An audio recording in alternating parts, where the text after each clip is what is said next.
Magandang araw sa inyo mga kachurba. Thank you Lord, maganda po ang araw natin. Buti na lang hindi siya malakas ang ulan kagabi. Mahangin lang, sobrang hangin kagabi. Pero hindi siya totally ulan. Wala naman kami nakitang malakas na ulan. Pero mahangin lang. Kaya thank you Lord sa araw na to, naging okay po lahat. Kaya dahil dyan, tayo ay mag-kismis tikahan na. Tayo po magkape. Kape po tayo. Init dahil.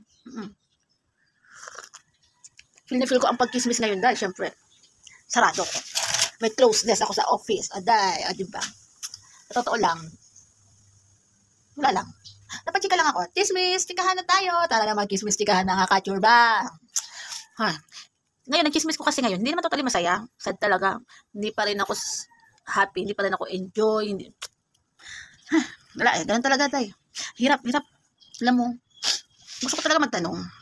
Gusto ko talagang magtanong mga kachurba. Hindi ko alam bakit nangyayari yung ganito. Bakit bigla-bigla ganito na hindi natin inaasahan. Hirap. Pinaitanong ko lang. Sa totoo lang, nanay ko, tatay ko, yung isa kong kuya, yung kapatid kong bunso, sumunod, yung kuya kong pangatlo. Smiday, hindi ko alam bakit. Sa totoo lang, sabi ko, nanay ko at tatay ko, parang hindi sila umabot ng 60 years old. O dahil. Siguro nanay ko ata 51. Tatay ko siguro nasa 56 lang ata o 57. So, yung kuya ko, pangalawa, 30 years old lang ata yun. Bunso namin, 13. Etong huli, yung kuya kong pangatlo, 46 ata, kuya kong isa, yung pangalawa, yung huli. Hindi naman sa natanong ko lang, sa pamilya ko, sa totoo lang, wala man lang umabot ng 60 years old. Ganun ba talaga pag sinasabi na yung hindi mo inaasahan talaga, yung buhay na maging masaya? Hirap. Kasi kahit sino sa kanila, wala man lang sa kanilang umabot man lang ng 60 years old. Ang hirap na dahil, oo, masaya talagang umabot ng matanda. Tumanda ang edad, yung tipong kahit umabot ka ng 60 years old, kahit hindi ka nagtatrabaho, hindi ka na nakapagtrabaho. Pero ang gusto ko, yung makalakad, kahit pa paano makakapag-exercise, makakachismis ka, yung makakayakap mo ang pamilya mo, yung makakachika ka, kasama kayo, banding. Hindi ko alam. Bakit? Bakit sa pamilya ko, wala man lang umabot ng 60 years old. Sa totoo lang, yung na-stroke ako. Hindi yata ako nag-start 43. Yung na-stroke ako, 43 years old. Hanggang sa naging okay ako. Na nagmulat uli ang mata ko. Nakita ko na ang paligid. Umabot na yung 44 years old ko. Hirap. Bakit ako?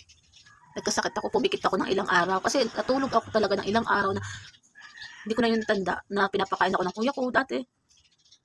Hirap. Bakit ako nagising ako?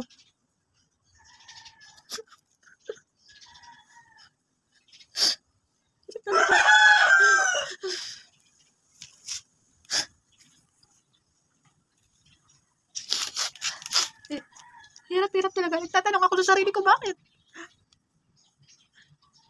Hirap talaga.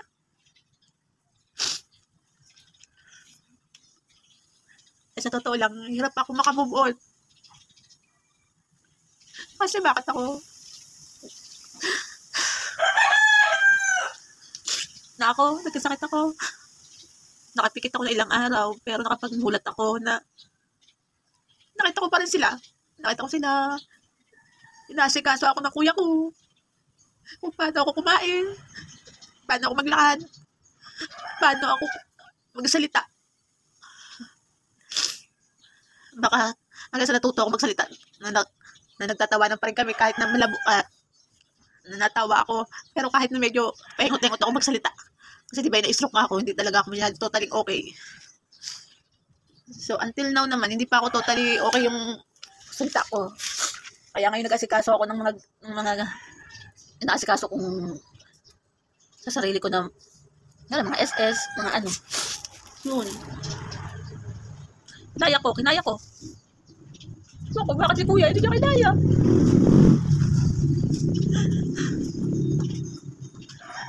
Dapat si kuya kinaya din niya, no? Para at least kasama rin niya yung mga anak niya, asawa niya. You know? Siyempre, nagpapasko pa. Sabi natin dati, may nagregalo sa akin dati ng wine na alak. Kasi hindi na ako nakakainom ng beer eh. Hindi na talaga. So, tinago ko talaga yung regalo sa akin ng wine, malaki. Sabi ko sa kuya ko, ayun, may regalo sa akin wine. Kaya inumin natin. Kasi pareho tayo na stroke. Wine na lang yung inumin natin. At least nakapag-inuman tayo. Wala. Hindi ko akalain. Hirap talaga. Kaya nahihirapan talaga ako. May mga time, kaya na sabihin mo sa sarili mo na, kaya. Pero yung pag-iyak, yung pagmulat, kahit hindi ka mag-alala, may kusa talagang lumalabas sa utak mo. Ay, hirap. Kasi bakit ako? Bakit ako kinaya ko? Kinaya ko rin sa tulong niyan. Oo, natulong din naman yung mga kapatid ko. Kasi mga kapatid ko, sila nagbibigay sa akin pambili ng gamot. Ang kain ko dati. Tinutulungan ako ng mga kapatid ko. Malayo sila sa akin. Pero tinutulungan din ako na pambili kong gamot, mga pagkain ko. O yung dalawa kong kuya ko, tsaka yung kapatid kong sisi. Yun ang binibigay niya sa akin. Ang pagkakaiba lang talaga nila kasi si Kayon. Kasi iba, siya yung talaga parang bata ako nag-aasikaso sa akin.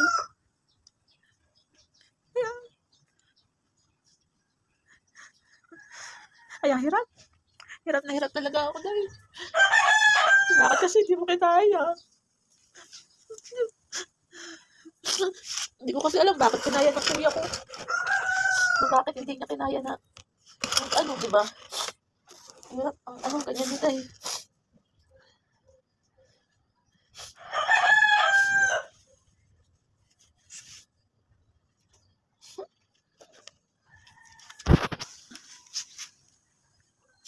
Dapat nga masaya ako kasi maayos ang araw, wala nang nagkaroon nga ng bagyo, naging safe talaga kami lahat dito sa lugar na to. Wala lang, nagpachika lang ako, tapos iba na naman ang pumasok sa utak ko. Ganun. Kasi iba namang nagkakit na yun eh, na, hoy, baka mamaya, safe dyan sa inyo ha, ayusin mo yung mga gamit mo, lalo yung gamot mo, kasuhin mo, baka mamaya magkaroon ng emergency dyan, dahil bagyo. Oo, ganun yun eh. Hirap. Ako na nga magchika. Sige, tapusin ko naman yung pagchika nyo sa inyo. Baka naman atakihin na ako ng puso ko, damdamin ko, pagod na ako.